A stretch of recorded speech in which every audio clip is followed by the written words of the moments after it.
Okay, picture this. The quiet bridal suite, soft light, everyone's holding their breath. And the veil is finally settled. Perfect gown. And just for a second, all the fame, the noise, it just fades. Pure sisterhood. And then you hear it, right. Someone's phone recording, totally spontaneous. Taylor Swift's voice just goes, "Are you even serious right now? What? Look at her. Oh my God." That's the moment. Taylor capturing Selena the Bride on October 6th, 2025.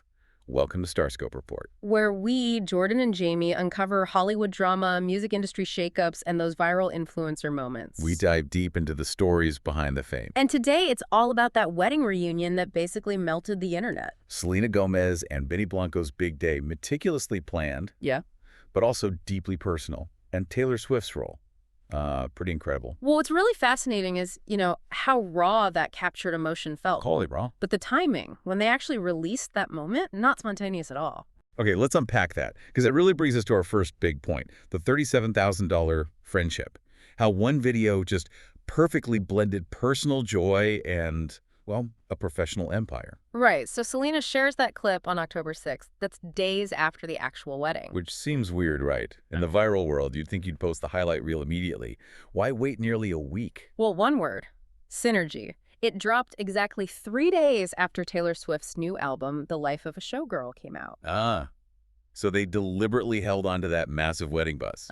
Held it until the precise moment it could give the album a huge promotional boost. Smart. So it wasn't just a sweet look at my best friend getting married post. It was basically organic cross-promotion, designed to feel authentic but, maximize reach. Exactly. Look at the caption. In honor of Showgirl, blessed to have you by my side almost 20 years later, Gator. I love you at Taylor Swift forever and always. Wow. Straight up linking the wedding joy to the album release. It wasn't just sweet talk either. Some early numbers suggested, a 30% spike in Showgirl streams right after Selena's post. 30%. That's huge. Yeah. That shows you the actual, dollar value of that kind of celebrity loyalty. And they didn't stop there. The post also had photos of them toasting, right? And a screenshot of Taylor's new song, The Fate of Ophelia. It really is a masterclass in modern celebrity communication. Totally. You satisfied that public craving for intimacy, that peek behind the curtain. While also smashing a massive business goal. Pretty genius. Okay, but if you think that friendship post was strategic, wait until we dissect the details of the wedding ceremony itself. Yeah. We're talking custom slippers and challah bread. You definitely want to be subscribed so you don't miss what's coming next. Okay, so we get the strategy behind the viral post. But the wedding itself, you've got Ed Sheeran, SCA, Paris Hilton, Paul Rudd. I mean, that's a serious guest list. A-list for sure. About 200, 300 people. So you expect total, over-the-top opulence. But what details made this wedding feel different, more than just another Hollywood spectacle? Right. That takes us into our next segment, pickles and personal vows. Inside the 3-day celebrity celebration. 3 days. Wow. Yeah, it was a whole weekend event, September 26th to the 28th, 2025. The actual ceremony was Saturday the 27th. And the venue, Seacrest Nursery in Santa Barbara. That's interesting. Not a ballroom. Definitely not. Very lush, kind of unconventional. It signals they were going for atmosphere, maybe something more grounded. So what were those specific touches then? The things that made it feel genuinely intimate despite the scale? Well, the details felt very them. We know her. Only Murders in the Building co-stars Steve Martin and Martin Short. Legends. They did a joint speech at the rehearsal dinner. Can you imagine? Oh my God, the roasting must have been epic. Had to be. And then the reception had this real lounge vibe. Apparently went till 4 a.m. 4 a.m.? And crucially, they gave out slippers to all the guests. Slippers. I love that. Get comfortable, stay a while. Exactly. Encouraging people to actually relax and dance. And then there were these super specific food requests. Like what? Pickles and challah bread, made by this specific Jewish cook, Jake Cohen. Okay, pickles and challah. That's definitely quirky. It is, and it's those little unexpected things that make it feel authentic, Beyond just the fancy stuff. In the ceremony I heard, the vows were very personal. Yeah, they wrote their own, described as funny and sentimental. Nice balance. But the biggest thing, the moment that really hit people, involved her family. Okay. Selena was walked down the aisle by her maternal grandfather, David Michael Cornett. Oh, wow. Yeah, and apparently it was extra significant because he hadn't walked her own mother down the aisle. That's That's incredibly meaningful. That really grounds the whole thing in family history, not just celebrity glitz. Absolutely. Prioritizing that personal connection over just like the performance of it all. Speaking of performance, let's shift to the fashion. Because while Selena was obviously the star, Taylor Swift's approach was interesting, very calculated support. Right. Which brings us to the hidden initials and the public retraction. How Swift masterfully kept the spotlight exactly where it belonged on the bride. So Selena's fashion, it wasn't just one dress. Oh no, it was a whole narrative. 3 custom Ralph Lauren gowns. 3. Okay, tell me about this sartorial trilogy. So first, the ceremony dress. Classic bride. Double-faced silk satin, halter neck, open back, very sophisticated. Tiffany diamond earrings, the works. Elegant. Then look number 2 for post-ceremony. More romantic, modern maybe. Sheer silk lace, corset bodice. And get this, over 300 hand-shaped flowers on it. Wow. The detail. But here's the key part, the narrative bit. Hidden embroidery, like near her thigh, just the initials S+B and the date, 9.27. No way. A secret message sewn into the dress. Totally secret, just for her. It just screams personal, doesn't it? Like a little hidden Easter egg. It really does. Okay, what was the 3rd dress? The joyful bride. Look for the reception. T-length, off the shoulder. And apparently she wore it barefoot for dancing later on. Kind of a Marilyn Monroe vibe. Love that. Okay, so while Selena's doing this whole fashion story, what's Taylor wearing? Well, Taylor treated it like a major event like the Oscars or something. Her outfits combined probably retailed for over $40,000. $40,000. Yeah. For guest outfits. Yep. The main ceremony dress was that Oscar de la Renta pre-spring 2026 number, T-length, nude sequin corset, amazing 3D floral embroidery.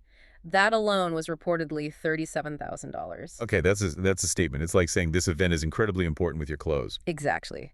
Signaling respect and the significance of the day, but the style itself wasn't designed to, like, steal focus. Then she had another look, a Matichevsky ball gown, maybe around $5,500. So high fashion, high cost, but chosen carefully. Right. But even with all that care, the media still found something. Reports started swirling about her toes. Uh-oh. What happened? The rumor was that she joked about beating Selena to the altar, potentially making it about her own relationship status. Oof. That's exactly what you don't want at your friend's wedding. That could really undermine the whole supportive friend narrative. Totally. A serious threat. But she handled it fast. Yeah. She went on The Tonight Show, starring Jimmy Fallon, almost immediately and just shut it down. Stated really clearly, I did not make it about me. Smart move. Proactive damage control. Essential for managing that public image, right? Yeah. She clarified the actual speech did have some light teasing. About what? About their shared fashion sense back in 2008. Oh my God, the throwback. The deep, deep V-necks. And the aggressively colorful skinny jeans, yes. A truly iconic, slightly painful era for many of us. Uh-huh, definitely. So she used that like shared embarrassing memory to connect them. Right, light humor about their past. Before immediately pivoting to talking about how profoundly happy she was for Selena and Benny. It was brilliant, really. Narrative control 101. Protecting her friend's moment while also reinforcing her own image as, like, the ultimate loyal friend. Exactly. So if you're loving these insider revelations about how pop culture gets managed behind the scenes, You should definitely hit that subscribe button. because we've talked wedding strategy, we've talked fashion, but now we need to go way back. Back to the beginning. Yep. How did this nearly 20-year friendship even start? It all comes down to the Jonas Brothers. Stay tuned. Okay, let's talk origins. This incredible bond, this viral wedding moment, it didn't just happen overnight. Nope. This takes us to our final section, the best thing they got out of the Jonas Brothers. The origin of this, well, truly unbreakable bond. It really did start way back in 2008, didn't it? Uh-huh. They were both teenagers. Taylor was dating Joe Jonas. Selena was dating Nick Jonas. And they've joked about it since, right? That their friendship was basically the best thing to come out of those relationships. Totally. And you have to think about what that was like. Navigating first love, heartache. But doing it under this insane global spotlight.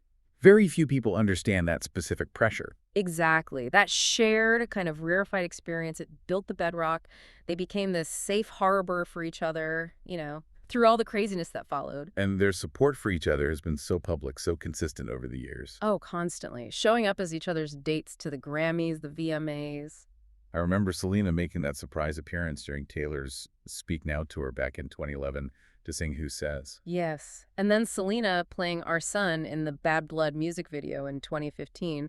Their careers have always intersected. Taylor's called Selena the closest thing I've ever had to a sister. And Selena calls Taylor her big sister. It's more than just friendship, it feels like family. And that bond, that history, it's been the anchor through everything. Intense media scrutiny, very public breakups. And Selena's significant health struggles, too. Taylor was reportedly a huge support during that time. So when we see that viral wedding moment, that spontaneous look at her from Taylor. It resonates so deeply because it's not just a moment. It's the culmination of, like, almost 20 years of history. 20 years of loyalty, resilience, ups and downs. It proves the relationship isn't just for show. It's a real, functional, symbiotic support system, which is incredibly rare in that world. Yeah, it really is. They understand each other's lives in a way few others could. An anchor, like you said, in that crazy, turbulent sea of celebrity.